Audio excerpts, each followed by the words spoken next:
Welcome everybody to another episode of the MakdisiStreet podcast. I'm Karim and I'm with my brothers, of course, Sari and Osama, who are in California. And today we decided to have a conversation about Yemen, which is always in the news and for various reasons. And I think we need to have a kind of a longer conversation to understand what's going on. And we're very happy to have with us to help explain this. Farea Al Muslimi, who's a research fellow at the Chatham House in London, and his research focuses on Yemen and the wider region. And Farea co-founded the Sanaa Center for Strategic Studies, which is Yemen's premier think tank, which he directed for over a decade. I've known Farea for a long time, and we're really looking forward to his discussion because Farea as well writes in all sorts of journals and newspapers across the world and is very well known in circles to deal with the Gulf and with Yemen. So Farea, welcome to the MakdisiStreet podcast. We're happy to have you on. And I thought maybe we would begin the conversation since there was just right now, very recently, a few days ago, a new government formation in Yemen. So maybe we can start with that and tell us what exactly happened and what changed and what we should know in terms of this kind of internal divisions that are taking place.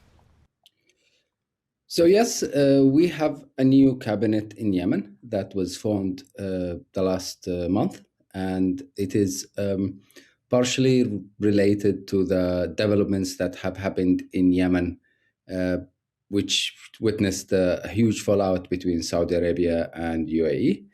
But this new cabinet is chaired by former Minister of Foreign Affairs, who is also keeping the job as a Minister of Foreign Affairs this time.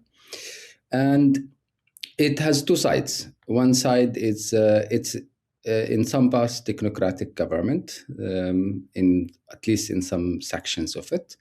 And it comes as an attempt to revive legitimacy and to gain control by the internationally recognized government in Yemen. In other parts, it's one of the most inflated cabinets in the world. You have 35 ministers for probably one of the poorest countries in the world. And today, literally as we speak right now, it just held its first meeting in Aden, the temporary capital of the current government. And its main hope right now is to try to absorb some sort of a Saudi Gulf funding to try to basically hold control of its territory in Yemen. At the same time, this is a cabinet that controls less than 40% actually of Yemen's population. It controls 75% of the territory, but when matter of demographics, it's actually less than half of the population that's under its control. So it's an internationally recognized government. It has the support of Saudi Arabia. It has the support of the UN, the US. I'm not sure how many Yemenis support it, but it's actually similar to, in some ways, it was an attempt to create a Nawaf Salam cabinet in Yemen. And that's in no way a good thing about the Lebanese government, but it was another attempt at the moment to create that sort of a government that's representative of political parties, but have some sort of a credibility. So we have a new cabinet, and that's not a bad idea, but especially not bad if it works from within inside Yemen. So for those of our for those of our listeners and viewers who don't know that much about Yemeni, sort of recent Yemeni history, can you just explain a little bit about the background of this new cabinet you're saying with 35 ministers, I guess portfolios, which means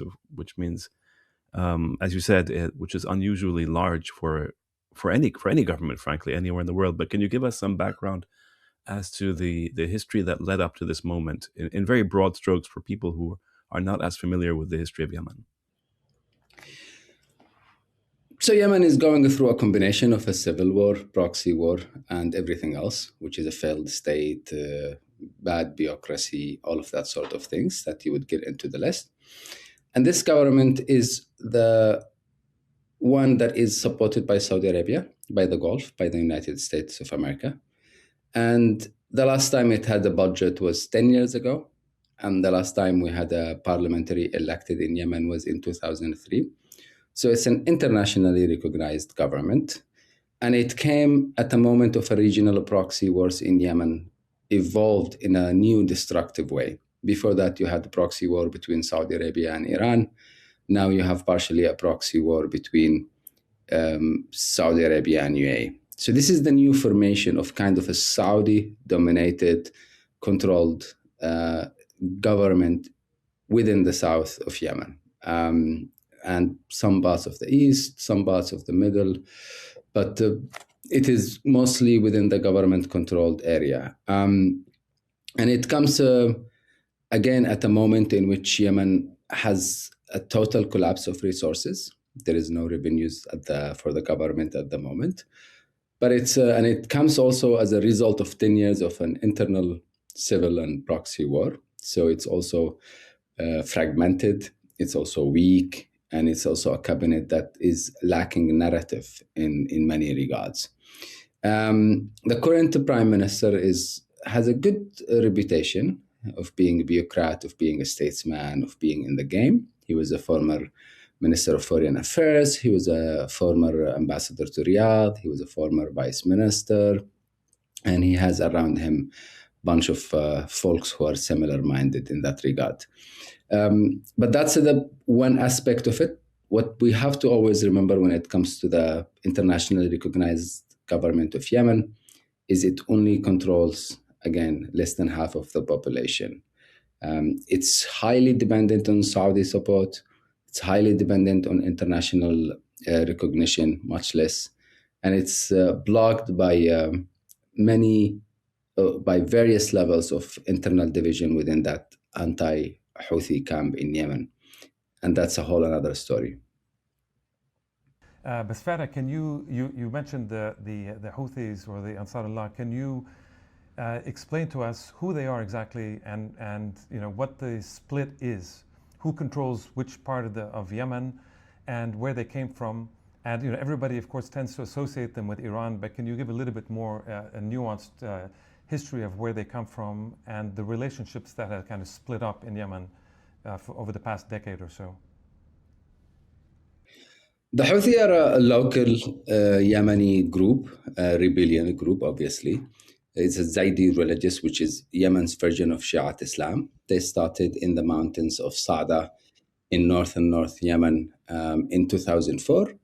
They held 6 different wars against the government between 2004 and 2010.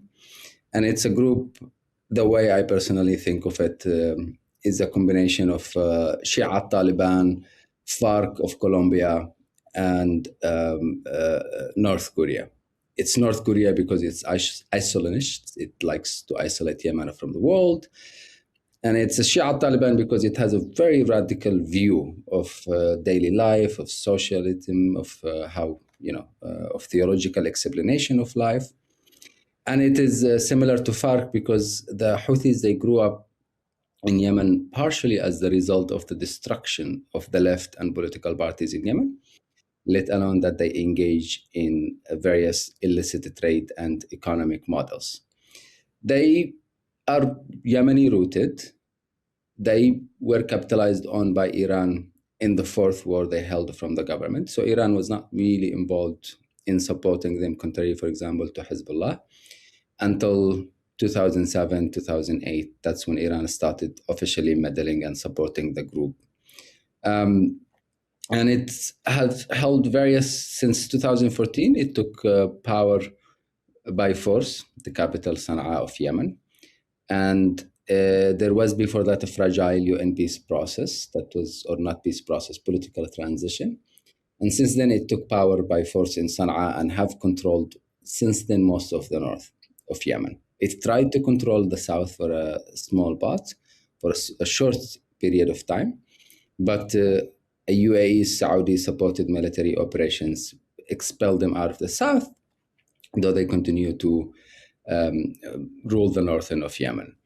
The Houthis, again, enjoyed a lot of support from Hezbollah, a lot of support from Iran, but they are rooted and they started domestically. And they are actually one of the relatively more independent axis of resistance groups when you compare them to regional actors. They currently have a ceasefire with Saudi Arabia after terribly run 8 years of war by the Saudis against them. So that's holding so far since April 22. And at the moment, they control higher level of the population, but it's not necessary. It's not necessarily Hezbollah. The number one comparison you always hear about the Houthis is they're the Hezbollah of Yemen. My usual response to that is I wish. Hezbollah is more sophisticated, more politically involved in the domestic aspects, and have a pretty good relation with its constituency, contrary to the Houthis. They have forced quite a strong level of security and military control over populations under their support. But they also have had a good relations beyond Iran with Oman, with different groups in Iraq, with obviously Hezbollah in Lebanon. And since October 7, they have projected a huge and unprecedented level of regional and international power. Because until October 7, they were more or less a domestic group that was within Yemen's territory and sometimes fighting with Saudi Arabia.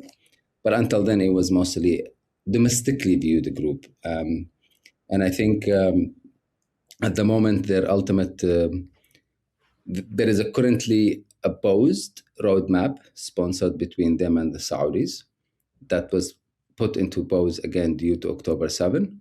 But they have a fragile arrangement that basically have kept front lines in Yemen relatively stable the last 2 years. So, Farea, just to follow up on that, just to understand again, so you're saying that the Houthis or Ansar Allah, the Houthis are basically a local, obviously, group in Yemen, and they have support, you say, from Iran after 2007. The war in Yemen, the civil war in Yemen began in 2000. When was the civil war in Yemen? 14, depending which side you are 2014. on, September 2014. And so on one side you have the Saudis and the Yemeni and the UAE fighting against the Houthis, correct? Yes. That's basically what it is. So there's this kind of a... So to what extent is the current government, the internationally recognized government of Yemen, to what extent is it a proxy of the Saudis and the and the UAE? And huge. To what extent as it... Okay. And so huge. To what extent are we talking... The Houthis huge. If Iran tomorrow ditches the Houthis, they have at least 3 to 6 years in power.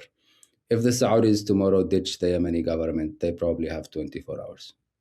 Because they don't have a social base, in other words? They don't have a social base, they don't have resources, they are divided, and the entire narrative and political legitimacy they have built the last 10 years have been extremely dependent. Ultimately, what the Iranians did, you always hear a lot of Europeans talking about localization and supporting local allies so they stand on themselves and they have agency. The one who really does a good job of it is actually the Iranians. They have localized groups like the Houthis to a point that they can claim deniability, but also because the Houthis have built an economic, militarily, and political narrative as well as a base that overgoes any external support they have or they don't have compared to the government. Farea, so just following that, we're in now the anniversary, I think the sort of the anniversary period of the Arab uprisings.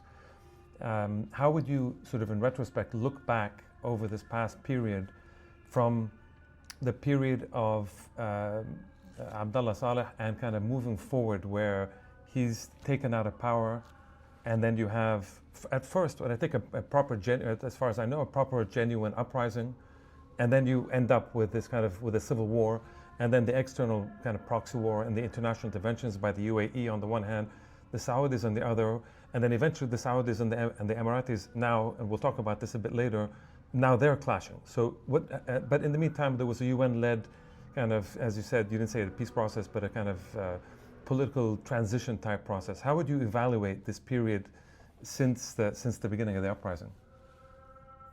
2011 Arab Spring uprising in Yemen was quite a significant moment in the history of Yemen for many reasons. And as you remember, Karim, I was a student at AUB running back and forth between Lebanon and Yemen this exact year. It was the year that witnessed end of the exclusivity of politics in Yemen. Basically, there was a very small elite controlling the country, and Yemen was already equipped by that time under the control of the people with 78 million weapons. So we had 78 million guns inside Yemen. That was 3 guns for every woman, 3 guns for every child, 3 guns for every man. We were the second most armed country in the world after the United States, actually, in matter of citizens and population.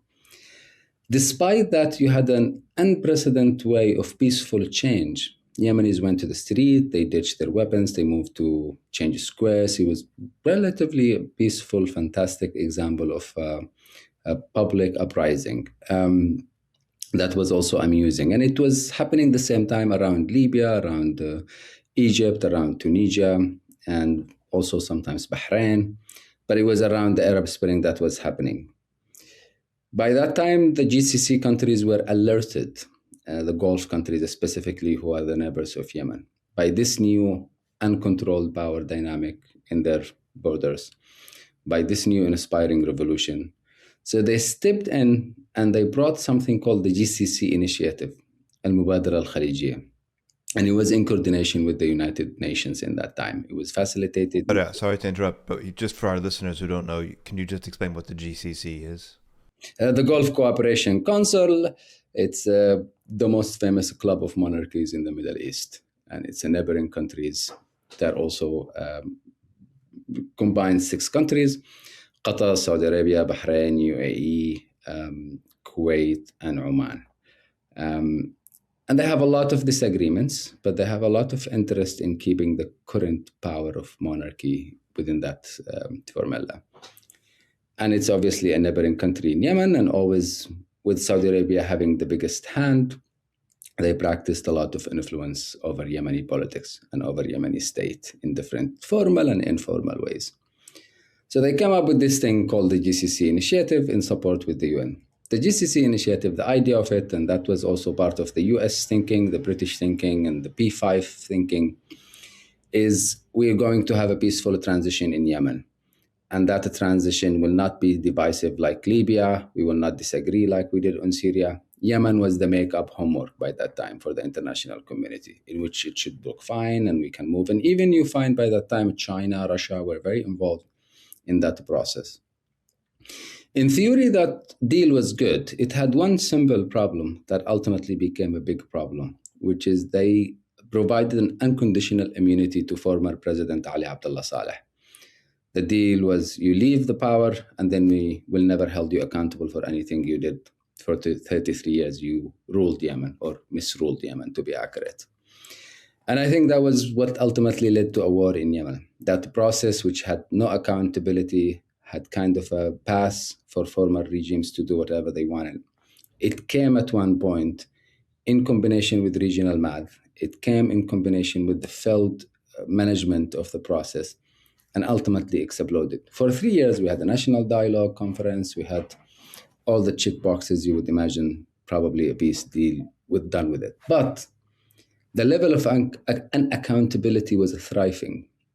You had someone like Ali Abdullah Saleh. He was in charge of the state and in charge of the mafia. He suddenly became only in charge of the mafia. So he did whatever he wanted to ruin and to try to pull back a move into power in a different ways. It worked again for a few years until that entire political structure collapsed. And there is also another reason why, in my opinion, it collapsed. It was the imposed strong international finance institutions policy of reforms. You had the World Bank, you had IMF conditioning immediate removal of fuel subsidies, and that obviously backfired in a country like Yemen, in which which year are we talking, Farea? We're talking about 2014. That was the last year of the of the collapse of the political transition that was happening in Yemen. So after the uprising, after the Arab Spring, there was this international mandate sort of attempt to sort of stabilize Yemen in sort of neoliberal economic sort of forms. Is what you're saying, basically. But Abdullah Saleh was still there, right? That's the point. Also. Yes, and he was there with a pass to do whatever he wanted. And it was a similar moment to Syria today. Everyone I used to see in Sanaa Movenpick Hotel, I see them now in social media in Damascus. Whether organizations, finance institutions, diplomats, capacity building, all of these things you remain. It was kind of a similar moment that you're witnessing today in Damascus in a way.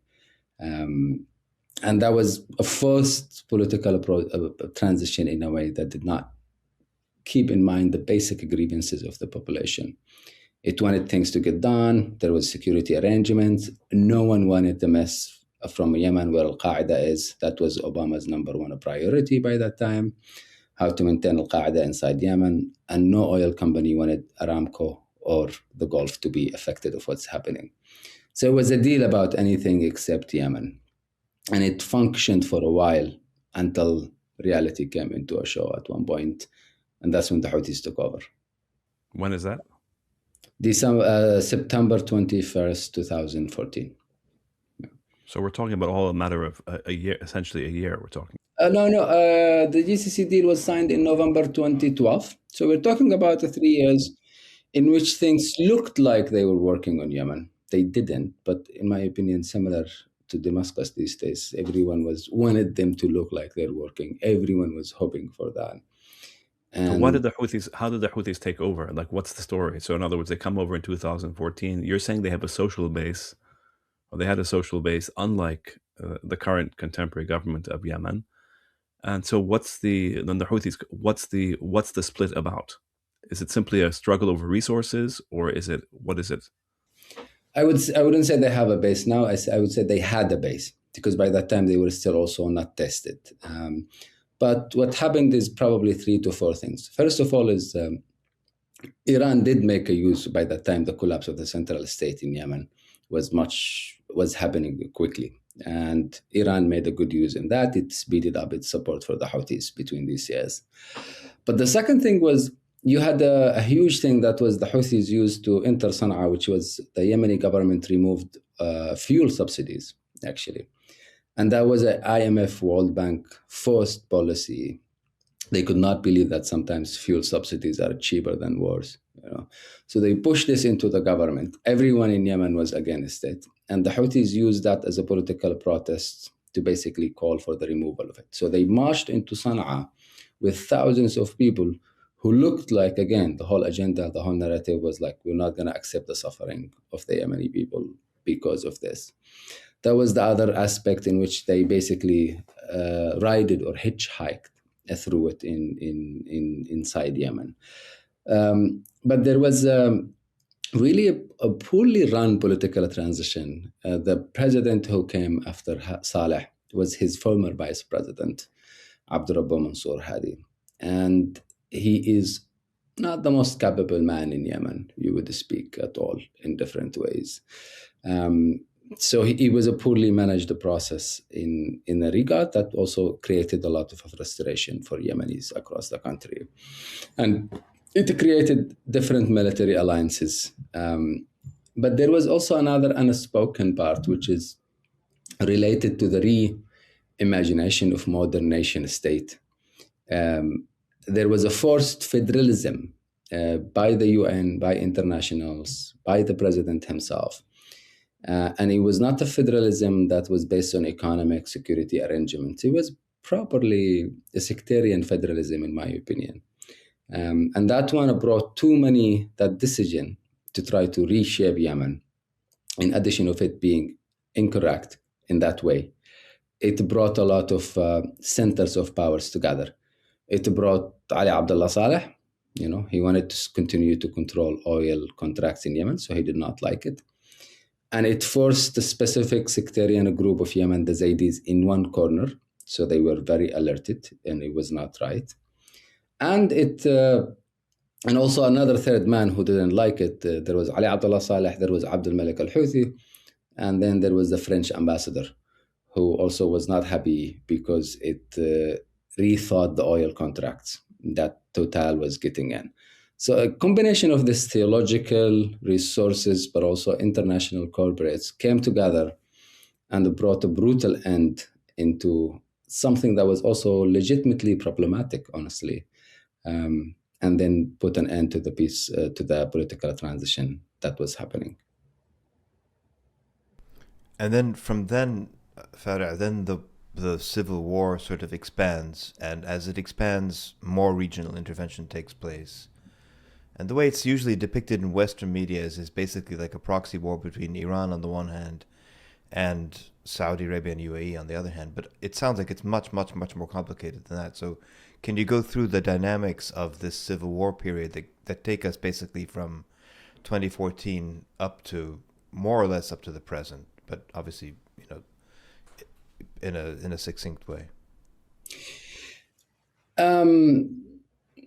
So the Houthis took over power in September 2014, and they expected everything, and they planned for everything to try to control it. But they did not plan for one simple factor, which was MBS, Mohammed bin Salman, the crown prince of Saudi Arabia. He came to power a few months after that, and then Saudi Arabia, thinking on Yemen, started to reshuffle, to rethink in various ways. There was a new power arrangement in Saudi Arabia that was alerted by what's happening in Yemen, but also wanted a political project that carries it. So the Yemen war was a political project into the new regime order in Saudi Arabia. That's when it started in March 2015. A few months after that, it led this massive military operation in Yemen with 12 countries, and it was called the Decisive Storm, though nothing decisive about it, actually. It sounds like an American operation. The name. I remember the pack of cards. They used to have the corny name. Yeah, and the pack of cards, like with Iraq, the U.S. invasion of Iraq, if I remember, didn't the U.S. or the Saudis have they plagiarized the name from an operation on Somalia or something like that, from an American operation. There was something around it, similar name, but similar names, even worse consequences. And then it came with a bunch of countries that, for a while, none of them stayed, except UAE and Saudi Arabia. They brought even Pakistan, Egypt, Morocco, Kuwait, sometimes Jordan. But, the rest were added like you add someone to a WhatsApp group, basically, and then they can leave whenever they want. You don't even consult them. And it remained the UAE, Saudi, kind of a led operation after that. But to try to remove the Houthis, is that the point? They were trying that to was the point, is to try to bring the legitimate government back to Sanaa, ask the Houthis to engage in a political process, and implement what they called UN Resolution 2216, and which also called the Houthis to withdraw from Sanaa. Sorry, Farea, but sorry to keep asking, but the attack on Yemen itself was also, we remember, it was brutal, right? Because it was an attack on civilian structures, and there was widespread famine and so forth. Can you tell us a little bit about the circumstances of the Saudi-UAE attack on Yemen? It was, obviously Yemen already was suffering from a huge humanitarian crisis. But we moved within a matter of years into having more than 19 million Yemenis in the need of a humanitarian aid. What happened also, this was not a war in which you tried diplomacy and then you failed. Suddenly at midnight on March 26th, I was in Sanaa, you have 12 countries bombing you. There was no warning, there was no call for peace before it, there was no chance of diplomacy. And they shut down Yemen's ports, Yemen's airports. You had thousands of Yemenis across the globe in airports waiting to go back home, actually. And then obviously what that did is it destroyed the economy, and they practiced one of the most horrendous military campaigns, attacking hospitals, funerals, roads, infrastructure, everything that you can think of in many ways, airports.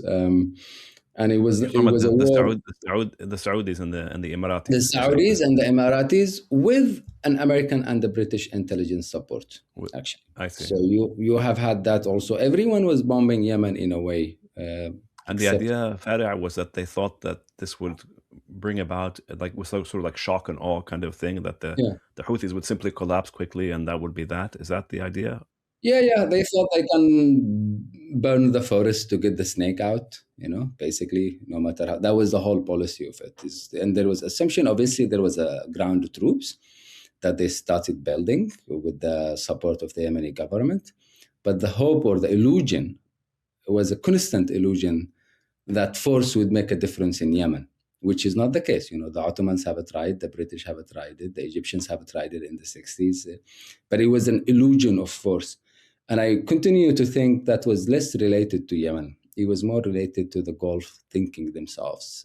And it was a similar thinking of the Americans in that regard, that we can just change this by force. Obviously, it didn't work. And what it did is it basically pushed millions of Yemenis to the edge of a famine. And if you look today, the Houthis are more powerful. The Houthis actually have much more resources. And the Houthis today, they control they have a much stronger control of their population than they did in 2014. It was a war also of psychology. The Saudis thought, okay, Yemen is that space in which we can show muscles to Iran. So they basically went into that, and that it was a non-Yemen war in a Yemeni land for many reasons. So why would the Emiratis, I mean, if the Saudis and Yemen, of course, share a border, why would the Emiratis be so involved? I mean, why would they be so involved, as in, you're saying, you're describing them as basically co-partners in this war. So MBS and MBZ basically working together, correct? Why would they be so involved in this? By that time, Farea, let me just go ahead. Let me also add that I think, and add to Osama's question, if I recall correctly, in around 2018 or so, there ended up being a bit of a split between the Emiratis and the Saudis around Hodeidah, and then I think the Emiratis also took the Socotra Island. Can you build into your response also, but just a little bit explain these different provinces, and why is Hodeidah important? Why is it significant? What was the Emirati strategy behind that? And then, and what was this divergence? I think the Saudis wanted to keep a centralized state together, more or less, because of instability pouring into Saudi Arabia, and the Emiratis were happy to kind of split it up, right? Yeah. I mean, Saudi Arabia and UAE have very different priorities and agendas in Yemen. This was always the case. As you said, it showed up in 2018. Now it just exploded. Saudi Arabia have borders with Yemen. Emiratis don't, which means Saudi Arabia are very pro one state in Yemen, compared to UAE, who wants to test out anything from Somaliland to Yemen to Sudan. Number two, UAE number one enemy in Yemen is not the Houthis. It's Yemen's Muslim Brotherhood, Islah Party, a political Sunni Islam. And the Saudi's number one enemy is the Houthis because of its association with Iran. So it's another kind of a place in which they disagreed about. And number three, Saudi Arabia have a border agreement with Yemen. And that agreement is with the Republic of Yemen. It's not with South Yemen. It's not with Northern Yemen. And it doesn't really care about who rules Yemen as long as they're not an enemy of Saudi Arabia. So if the Houthis tomorrow control Yemen, it doesn't matter. It doesn't care if they are democratic, accountable, or no, as long as they don't show any animosity towards Saudi Arabia. That always has been the case, and the difference between the three countries inside Yemen, and also on how they projected military exercises in Yemen. But what happened in the last few years, and that's why it became really brutal, is it also became personal between MBS and MBZ. And something in the Gulf, politics is highly practiced around personalities, revenge, egos, and maybe similar to America now, but less around policy kind of strategies and war plans and what you would imagine a state to actually conduct or not conduct. So these three elements played always in that regard. And then the Saudis, they had a different map. This is where it broke badly in 2018. They had a military operation to take Hodeidah. That was the Emirates. Emirates also is very, very very into Yemeni ports and maritime. Farea, Go ahead. Farea, please just again situate Hodeidah. What Yeah. it's on the Red Sea. We'll get a right map on up the Red as Sea. well. Just We'll have a what the importance. we'll have a map as well, so people like can see where Hodeidah is. the importance of. Yeah. So while Saudi Arabia was focused in the mountains and the deserts in Yemen, UAE main interest was Yemen's maritime. It's Bab al Mandab, it's the Red Sea, it's the Arabian Gulf, it's all of these things in the map that allows UAE to position itself globally also as a security guarantor. So Hodeidah for UAE, for example, when it wanted to take over that, as time also showed later, after October 7, that the Red Sea was quite a significant strategic end for Emirates. And for a security arrangement it had with the Americans specifically, but also with the British, with the French.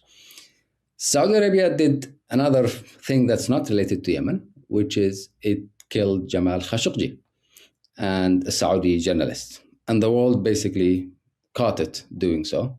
And it was a rare time in which the Saudis committed a crime without the help of the West. So everyone was on their back. And Hodeidah was the sacrifice. So at that time, it was around the same time. The Saudis said, okay, we did this by mistake, but if you want us, because there was a genuine concern about the humanitarian consequences of military battle in Hodeidah. So the Saudis basically put a hold into the entire operation of taking over Hodeidah, and they did so without any coordination with the Emiratis. They were trying to save themselves from international pressure. They were trying to demonstrate something, oh, we're not as bad as you think. And then Saudi Arabia and then UAE on the one side, it has invested troops, military support, finance, and a lot of dreams on Hodeidah. That was a major split between the two countries, is because Saudi Arabia signed into this deal without running it back by UAE. And since then, why would the Emiratis care about Hodeidah so much? Can you just clarify? A security arrangement. It positioned them very well on the Red Sea. It positions them very well in matter of their relationships with Donald Trump, with shipping companies, with insurance companies. And it was, if you look in Yemen and the map, UAE has taken almost, before it was out, it has taken almost all Yemen's ports, from Socotra, from Hodeidah, from Aden, from Shabwa. If you look just around the map, and then if you look to the larger global map, then at the other end, in the Horn of Africa, it has control in Somali. So it was a larger security architect that UAE was using in its own global projection of power, and also in its relevance to the West specifically and to the business world, as we saw later. Farea, sorry to keep asking questions, but I guess that's why we're here. That's what we're here to do. But when you say the UAE controls these ports, whether in Yemen or across the Red Sea in Eastern Africa, by control, do you mean like they militarily control, or is it like they have companies controlling, or is it both? And also, UAE is a tiny little country. How do they? It's hard to imagine a country with such a small population projecting power in this way, especially in terms of controlling ports and so on. That's not something that a country of, I don't know what the population is, but it's obviously not very considerable. So in what way are they exerting this control over maritime resources? I mean, if we start with the second part, UAE was practicing power in Yemen and the war, of course, with the UAE forces, but also with Colombian forces, with Australian generals, with a lot of mercenaries globally, with Mohammed Dahlan's support. So you can always hire if you have money. And that's what the UAE did in many ways in its operation in Yemen. It actually depended on security companies. It put on every different contractor it can contract. And then number two, how do you say this properly? It always had an economic aspect of its presence anywhere in Yemen. It had a humanitarian aspect, but it was a very direct, clear military aspect. So you had UAE troops, forces, air force, special forces, equipments in all of these areas across Yemen. In Mukalla, it had special forces. In Socotra, it had special forces. In Aden, it had that. So at one point, it was a number of thousands of fighters, actually. And they even, at one point, used the Sudanese rapid, we call them RSF, forces in Yemen to actually have that control on behalf of them. So it practiced political, social, economic, business, and military control over of these areas until it was out of it. So unlike you're saying, unlike the Saudis who are actually deploying their own troops, is that the difference, the main difference, and the fact that the Saudis obviously have had a much longer historical relationship and have projected their power into Yemen for decades prior. Yeah. And the Saudis also, in fact, even when they deployed forces into Yemen, it wasn't as many as the Emiratis because they depended more on their Yemeni partners. It was less about foreigners.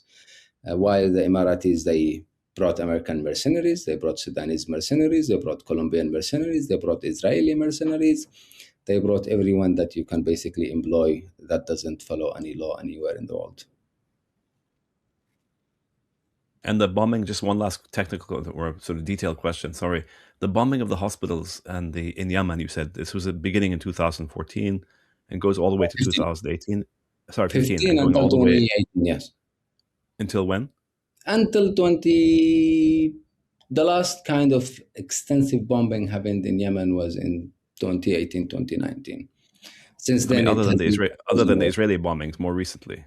No, I'm talking. Sorry, yes, thank you. I'm talking about the UAE, Saudi bombing. So was it the UAE and the Saudi? Both of them were bombing hospitals, and both of them were bombing sort of civilian infrastructure, essentially, as a way of. It was a deliberate, premeditated attempt to. Is that what you're saying? In my opinion, because there was no explanation for it, and you look also, it was beyond everything. It was also a destruction of Yemen's heritage and history. They bombed thousands of years of buildings of Yemen's basically archaeological sense suffered a lot, but it was a war without rules in any possible way. And it was also a war, like so many of these wars in our part of the world, a war that didn't accomplish anything in particular. I mean, in the end, they didn't accomplish what they set out to accomplish.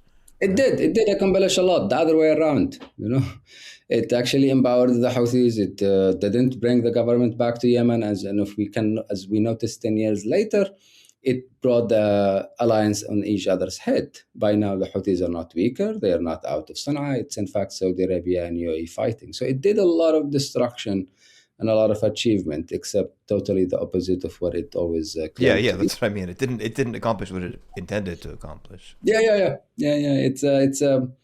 It's one kind of repeated phenomena, not just in Yemen, but I think across the region, in which there is this illusion of force. This kind of still, no one has really learned from a war, even now. And Yemen should have served as an example of where force does not make a difference. But somehow some illusions continue to basically go into that. And this is mostly because we have an unaccountable, rich, powerful neighbors with a lot of Western friends they have.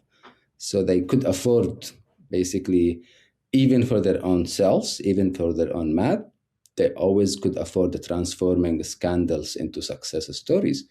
Because from a just pure point of view, what's happening today in Yemen, even if Saudi Arabia won and took out UAE, it's a huge scandal for the Saudis. It's a huge scandal for the Gulf. It's a huge scandal on how not just they destroy the country, but also how billions of dollars they have flushed into something that could have been used in every possible different way.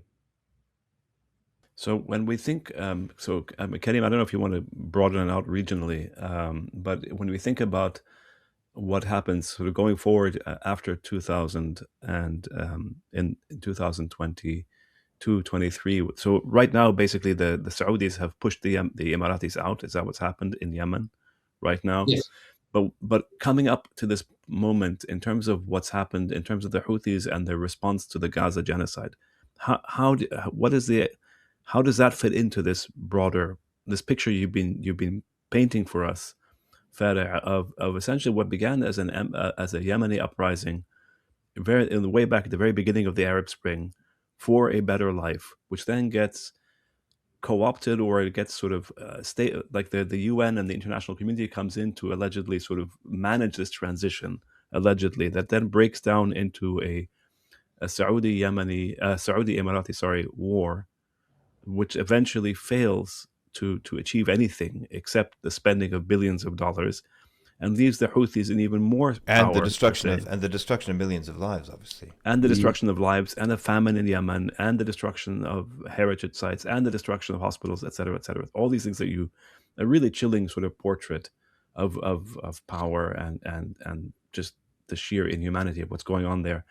And then how does that all fit into the Houthis' position vis-a-vis Gaza and the positions they took?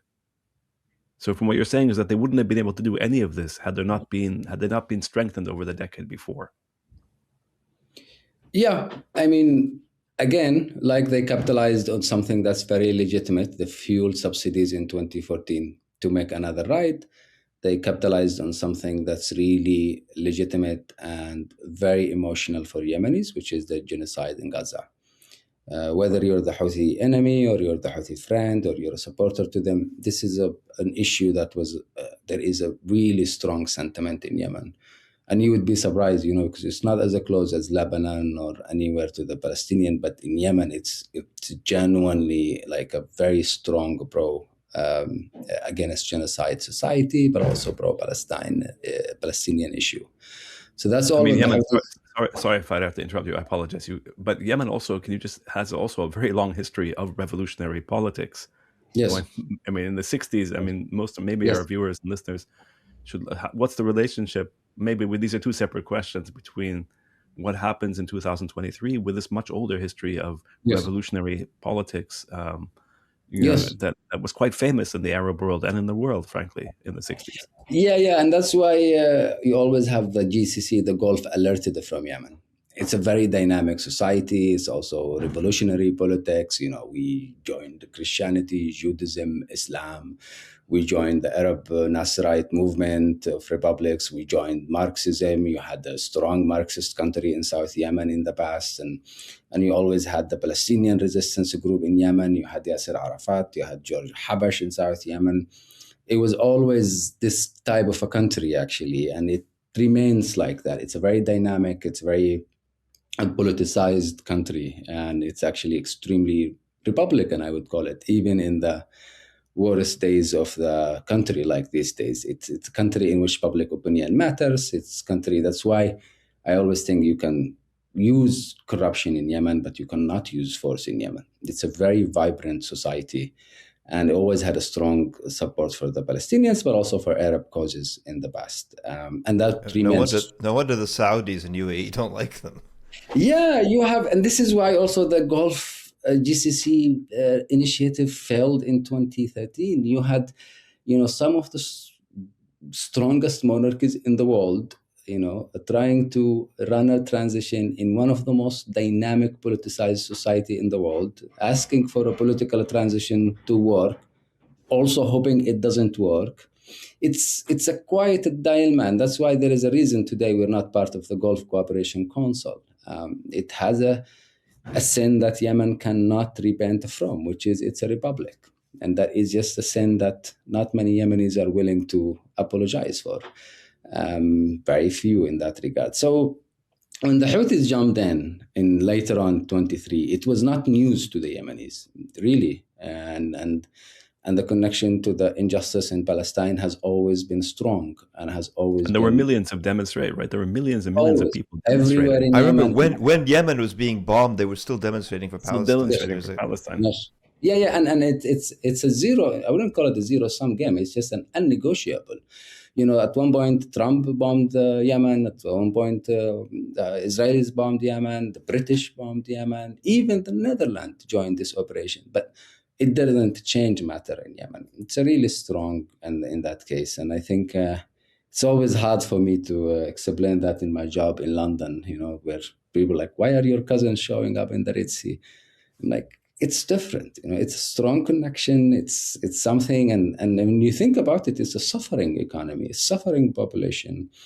But it's Yeah, it's a strong, also kind of part of the Yemen's political landscape and the social formation of being a Yemeni, wherever you are really in the country. So that became, that's why also when the Israelis, when the Americans started to bomb northern Yemen and the Houthis, it even only increased that feeling, by the way. So it didn't even take it down or make it less. And then also Yemen has a chance. It's what I mean is it sits on a strategic location, Bab al-Mandab, the Red Sea. And we also, Yemen has a huge geography. It's 44 times bigger than Lebanon, 555,000 square kilometers. That also allows a space for maneuvering from a military point of view to happen with a less of a cost. But that was, even forget about Palestine, that was the case in 2003. Yemenis literally, this is not a metaphor, literally sometime stole their mother's gold and sold it to buy a ticket to go fight in Iraq against the American occupation. So it's always a strong sentiment that it has in a country like Yemen, because also in modern history, we were formed as part of the Arab national, or the Arab nationalist. After Nasser, we became a republic, and it's very, very, very connected. In fact, even the first the first cohort of Kalashnikov AK-47 reached the Lebanese civil war, were sent by Yemen's Socialist Party to Kamal Jumblat during the Lebanese civil war. So it has that aspect, for worse and for better, but that's a Yemen phenomena overall.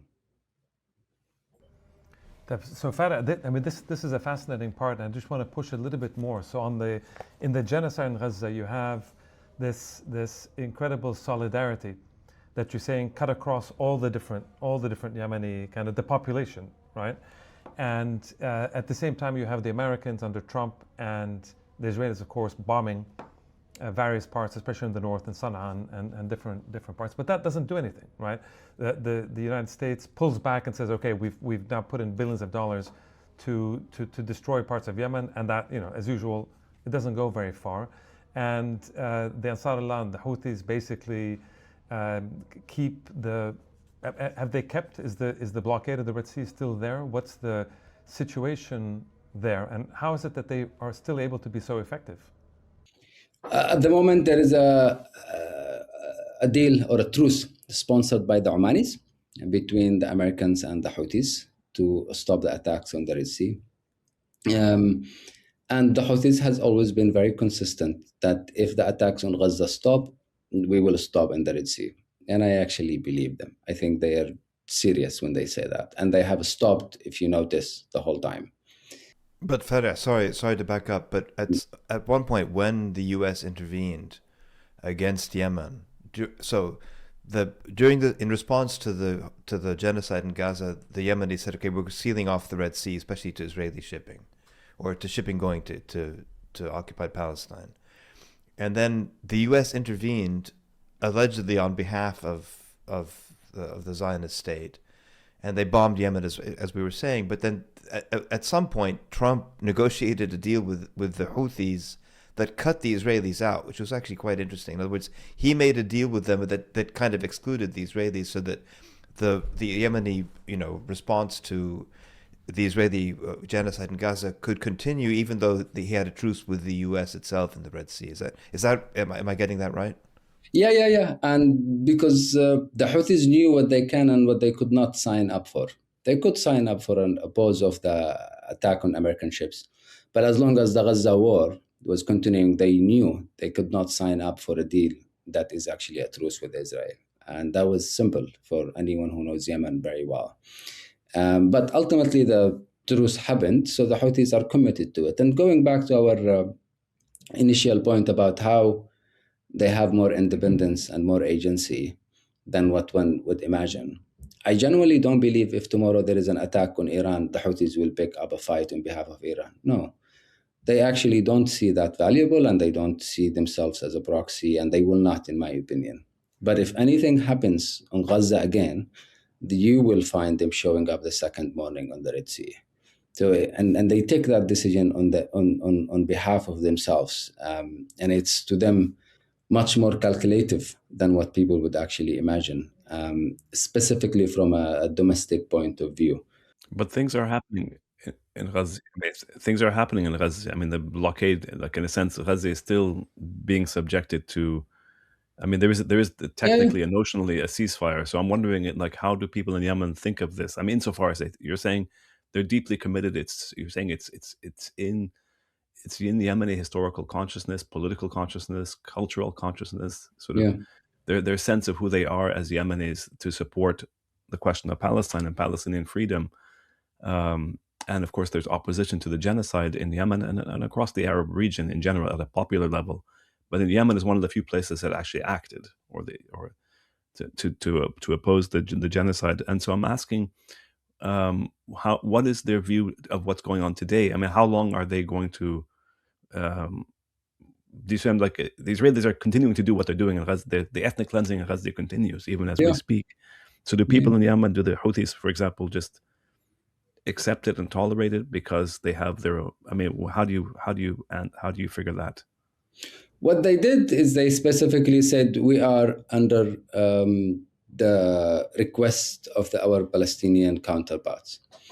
And to my knowledge, the Palestinians said, okay, now you can pause. And that actually happened. So it's a safe space in which they have walked in their own thinking. But if tomorrow they get a call from any group in Gaza saying, we need you to do this, I have no doubt they will actually do it. So the Houthis are, they're reckless, they can go far, but they're also not really politically sophisticated as you would imagine. That's actually a matter of truth. This is a group that has been in war for the last 20 years. Since its number one day of formation, it has been constantly on a war. So the sophistication of what you're describing is not as obvious. However, they have put a very simple way for it. They said, okay, if the Palestinians now ask us to stop, which happened, we will stop. We're not going to know what's better for it. But at the moment that's needed to happen, I have no doubt, really, that this will move. But you're describing there is agency, obviously. That's what the point you're making. There's tremendous agency in Yemen among these. And you're saying that were there to be a U.S. sort of assault on Iran, which seems imminent, I mean, from everything we're reading, you're saying the Houthis will not necessarily intervene because the representation of the Houthis in the West of being simply a proxy of Iran, you're saying is completely incorrect. Yes, absolutely incorrect. If they get attacked in the same minute, let's say, or a parallel, of course they will respond. But they will not pick up a single gun on behalf of Iran directly as if this happened. I think this is a lot of the self-prophecy that has been happening within the Western thinking and policy analysts. But unfortunately, and I work in a Western think tank, I always say my big part of my job is to explain whether Yemen is a dish or a country. There is just an unbelievable level of ignorance that happens. And then you can look into how things in Lebanon, Iraq, and say, okay, this is then how Yemen, it's a huge logical fallacies, it's incorrect. And it lacks the most basic understanding of Yemeni complexities. But there is also another reason, which is the U.S. bombing of Yemen and military destructive intervention is not new. It has been happening there since 2003. George W. Bush did the first U.S. drone strikes in Yemen by that time. And then Obama in 1 year did American drone strikes in Yemen more than George W. Bush did in 8 years. In fact, and also the first U.S. citizen, right, was killed. Wasn't the first U.S. citizen? The U.S. citizens, and his son.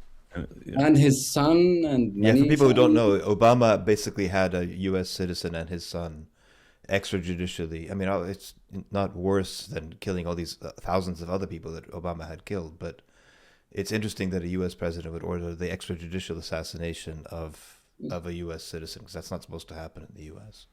And it was the first time since America's Civil War that he actually did that. So even when the Saudis came in and the Emiratis too, and the UN and the US in the past have bombed hospitals, funerals, civilians, children. I have reported this for a lot of years, if you remember, Karim, since I was a college student between 2011 and 2014. Constantly, we have had this kind of civilian victims of U.S. drone strikes in Yemen. So when the Saudis and the Emiratis came to bomb Yemen, they were like, oh, we're just reading from the American playbook. At least we are cousins. We can bomb Yemen too. America has already violated this state in the past. At least now we can do it also. It's not I would not basically associate the American misdoings in Yemen to post October 7 or to even this current war. It has a long history that goes back, and it's always across parties, from Republicans to Democrats, whoever is in the White House, whoever is in the Senate, they have been equally bad to Yemen. And equally, the other thing is you're saying, Farea, which is important, equally ignorant too, which is... Absolutely. Look at the U.S. is not particularly surprising. Absolutely. Barack Obama in June 2014, 3 months before the fallout of Sanaa to the hands of the Houthis, did a long speech calling for a Yemeni model in Iraq, literally. And I was like, what on earth are you doing? Like, the state is collapsing into the hands of militias, and you're calling for a Yemeni model in Iraq to be done. I wrote 2 articles by then about it. One was like, to my Iraqi friends, don't try it home. Don't listen to Obama. You have a state that's collapsing, bad intervention, use of force. It's striking level of ignorance you can see, about it.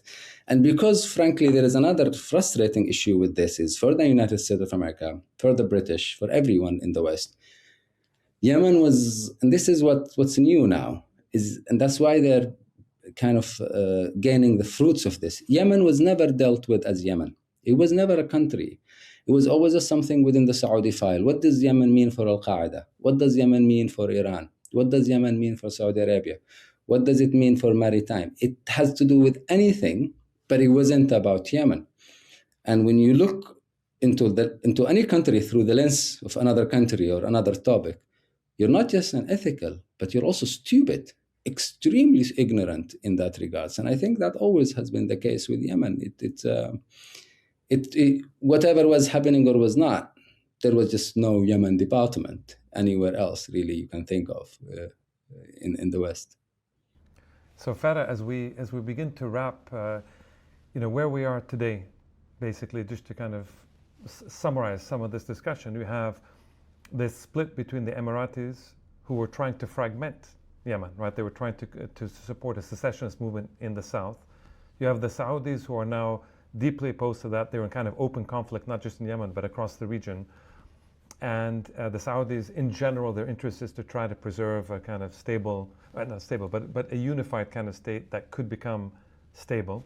You have a possible war in Iran now with the Americans and Israelis.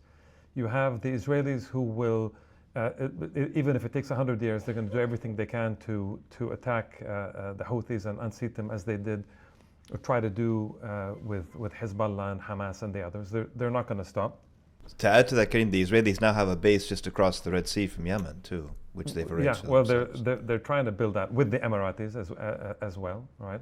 So this kind of Israeli-Emirati alliance that is pushing for instability across the region, not just Yemen, but sort of in this wider region, including in Iran, including in Lebanon, including in Sudan, including in all these kinds of countries. And you have to this day, obviously, a not just a divided Yemen, but still humanitarian crisis, a state which is not really a state, a government which is basically in exile and doesn't really have much impact in terms of what it's doing. It's internationally recognized, but with very little kind of effectiveness. You have the Houthis, who are still there and have been, strengthened, I think you said, or they kind of remain, despite all the attempts to get rid of them by the Americans and the Israelis and the Saudis and the Emiratis and everyone else. And so where within this larger regional context where, on the one hand, maybe we go to a negotiation and a regional settlement and an Iran nuclear deal and all that, or more likely we're going to more war, more conflict, more fragmentation, as long as the Israelis get what they want. So how do you see things developing in this context? I know you're not nobody knows, but to the best of your ability, how do you see things unfolding within Yemen and outside within this kind of regional configuration?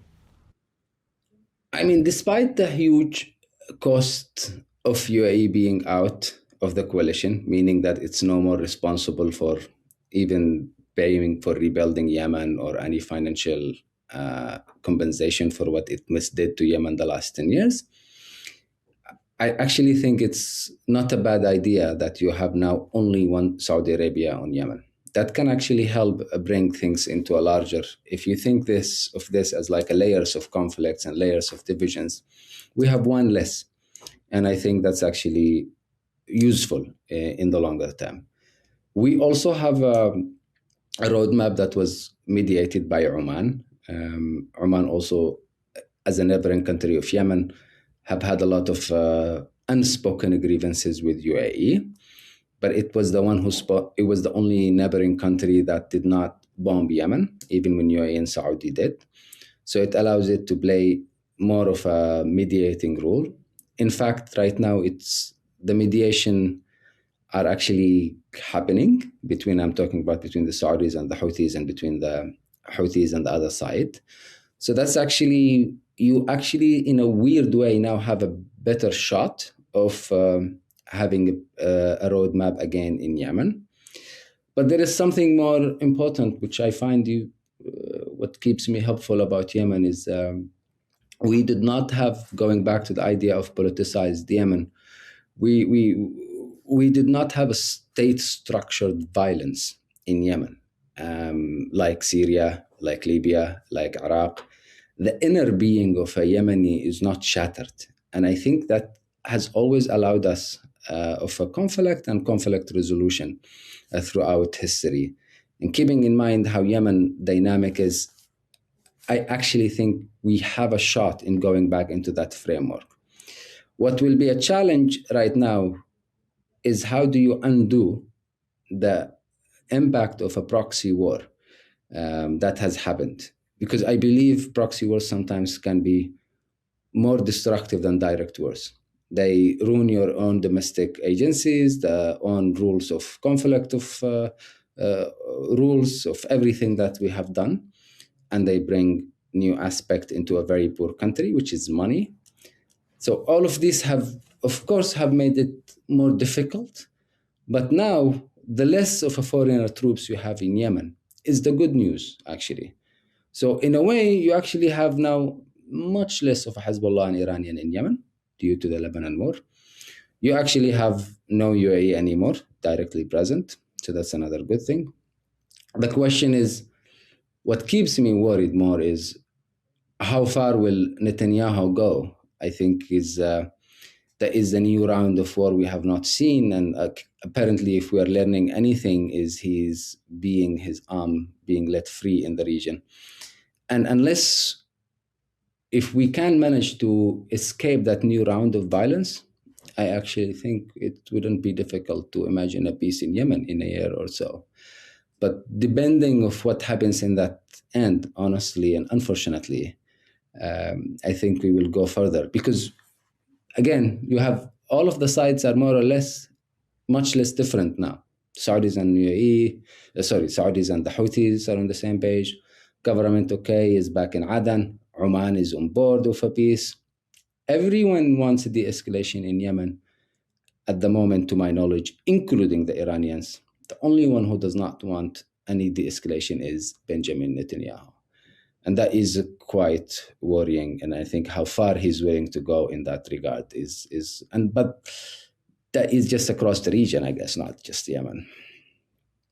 And the US, by the way, because he practically runs the US, in effect. But it's always the case. I mean, with each country that we talk about, including Lebanon, including all these, it's always everybody wants de-escalation, everybody's exhausted, everybody wants at least a basic stability, except for the Israelis, whose interest and whose very being requires this kind of fragmentation and war and violence to spread their project. It's just an incredible thing. So, but let's end in a sense, Farea, on your positive note, and not that talking about Netanyahu was ever a positive thing, but before you're mentioning Netanyahu, this kind of relatively positive note that, in a sense, I think it's really interesting what you're saying, that there's this possibility of actually coming together, that outside of the Israelis, the kind of regional configuration actually would support a de-escalation and a kind of reformulation of a government that might kind of recreate the spaces, and you know, you can return to some form of kind of reconciliation, let's say. So we wait and see. But on this positive note, thank you very much, Farea, for this really enlightening conversation about a country which is at least as complex as Lebanon, if not more so. And so always difficult to follow, but always makes sense why I yes, felt part-time exactly. Lebanese, you know. So thanks a lot, Farea. We really appreciate it. Okay, guys, I thought that was, as usual, I think we had a really interesting conversation with Farea, who, I've always find, Yemen to be it's incredibly fascinating history and politics and society, and very, very complex. And at the beginning, it takes a while to try to kind of, and I think we were doing this. We were trying to figure out the timeline and what happened over the past, especially at least the last 10 or 15 years. But I think, for me, the picture is a lot clearer. And so what did you guys think? I thought it was, no, exactly as you're saying. I thought, it is obviously, Yemen is extraordinarily important. It's got an extraordinary history. And I think by the end, I have a much greater appreciation of the politics, especially over the last decade. And, and a much clearer sense of not the geopolitics, and also the basic cultural sort of breakdowns in terms of, or at least disposition of the Yemenis to support the Palestinian question, which we sort of knew as Arab, and we all know that there's tremendous support in Yemen and across the region at a popular level. But I really appreciated this discussion, Karim. The question for Sadi and for Karim is ultimately, what's going to happen? Because the main takeaway is that if there is going to be, as there seems there will be, a U.S. Bombing campaign against Iran, presumably on behest of who. The main takeaway, he said, is that the Houthis are not going to intervene. They're going to stay out of it, basically, which was an interesting point. That has to do that's the point there also is that they're always depicted in mainstream Western media as just mindless proxies, which is how mainstream Western media talk about Hezbollah or people in Syria or Iraq or wherever. It's always like these are, there's the master and then there's the various proxies. The only, as far as I'm concerned, the only master proxy relationship in the entire Middle East is Israel and its proxy, the United States, as far as I could tell. Everybody else has their own agency on it. Nobody else would basically deliver themselves to another country to let them dictate their policy from afar, which I think is, people should take that seriously. But Sadi, on that point, and maybe Karim, you can jump in here and explain something to me. It seems like from what Farea was saying that the general sort of pallor, the general sense is that the axis of resistance has been defeated and crushed over the last few years. Hezbollah has been completely defanged and devastated. Iran has been sort of set back. And from what he's saying is that the only sort of aspect of the so-called axis is the Houthis in Yemen, and he seems to be saying that they have actually come out stronger. So what I don't understand is, how would the Israelis ever tolerate? How would they ever tolerate this kind of what they consider to be a threat? Karim, what do you think? First of all, I wouldn't characterize. I think Hezbollah was certainly defeated in this war. And there's major changes taking place in Lebanon, and hopefully, I think soon we're going to have an episode to talk about Lebanon more concretely. But Hezbollah is still around. The axis as an axis has been, I think, has obviously been severely weakened, and that the Houthis, in part because of their distance, because they're far away, they're not, it's not Palestine, it's not Lebanon. It's not even Syria for what that was worth. It's none of those neighboring countries where it was easy for the Israelis to deploy their air force to destroy all these kinds of areas and take out and just commit genocide and massacres and ethnic cleansings across much of the region. So it's more difficult to get to Yemen, and in particular to the configuration, as I understand it, in Yemen and among the Houthis and among much of the Yemeni population, in terms of being able to destroy the military or kind of the social settings of these areas. But yeah, I don't think, to what you're saying at the end, the Israelis and Netanyahu, but it's not just Netanyahu, the Israelis in general, will never allow any country, any state player, non-state player, whatever you want to call them, none of them will the Israelis allow, if it's up to them, to exist. Everybody has to be subservient. They want to create a kind of unipolar regional order in which they get to do as they're doing in South Lebanon or the today, West Bank, or Gaza, East they get to Jerusalem, bomb whatever. and kill Yeah. at will, or all these places. They get to bomb or kill or do what they want. Well, in the region it's different than the West Bank. West Bank, I think they want to ethnically cleanse. But the other countries, including Iraq, that story is not over. They're going to want to be able to fly over. They want to hit, kill, drones, surveil, do all that kind of stuff. And they get to call the shots. And they're supported by the US at all turns. I think that's what they want. And so, of course, they're never going to stop under the current configurations until they somehow manage to kind of get rid of and to assassinate and kill the Houthi leadership, which they've already assassinated so many people, including governmental officials, but to kind of get them and all the military commanders and everyone else and impose a kind of surrender treaty in Yemen, which I don't think will happen because that's not how Yemen kind of works. So I don't think that's going to work over the longer term. So you have an Israeli project which requires, as I said, fragmentation. It requires minoritization. Minoritization. They want to create minorities. Yeah. Minoritization. That's right. And so even in Iran, I mean, the idea is it's not just regime change they're looking for. It's not like the Venezuela thing, which is what I think Trump or the Americans, would accept. It's much more. They want to fragment Iran. They want to fragment Lebanon. There's all these things that are happening, and so I think there has to be, a kind of a balancing that takes place against this Israeli project. I don't know whether that happens or doesn't happen. I don't know. But Yemen, is in such a strategic location. We talked a little bit about the Red Sea. I think we need to have more of that kind of conversation, the political economy and oil and kind of port cities in the Red Sea, and the significance of Yemen in that, and of course Iran, but also, that whole area is so incredibly important to shipping, to oil, and to other kind of infrastructure. So yeah, I don't know, Sari, what do you mean? I think to wrap here, I think it's such an incredibly important topic and subject, and I think Farea did an incredible job to synthesize a lot of this and simplify, in a sense, a lot of this history and this material, recent one, and maybe we can eventually have somebody to give us the much deeper kind of context and history, including some of what you were mentioning, the kind of more revolutionary periods that extends kind of backwards, and what the implications are. But Sari, to wrap, how do you see this?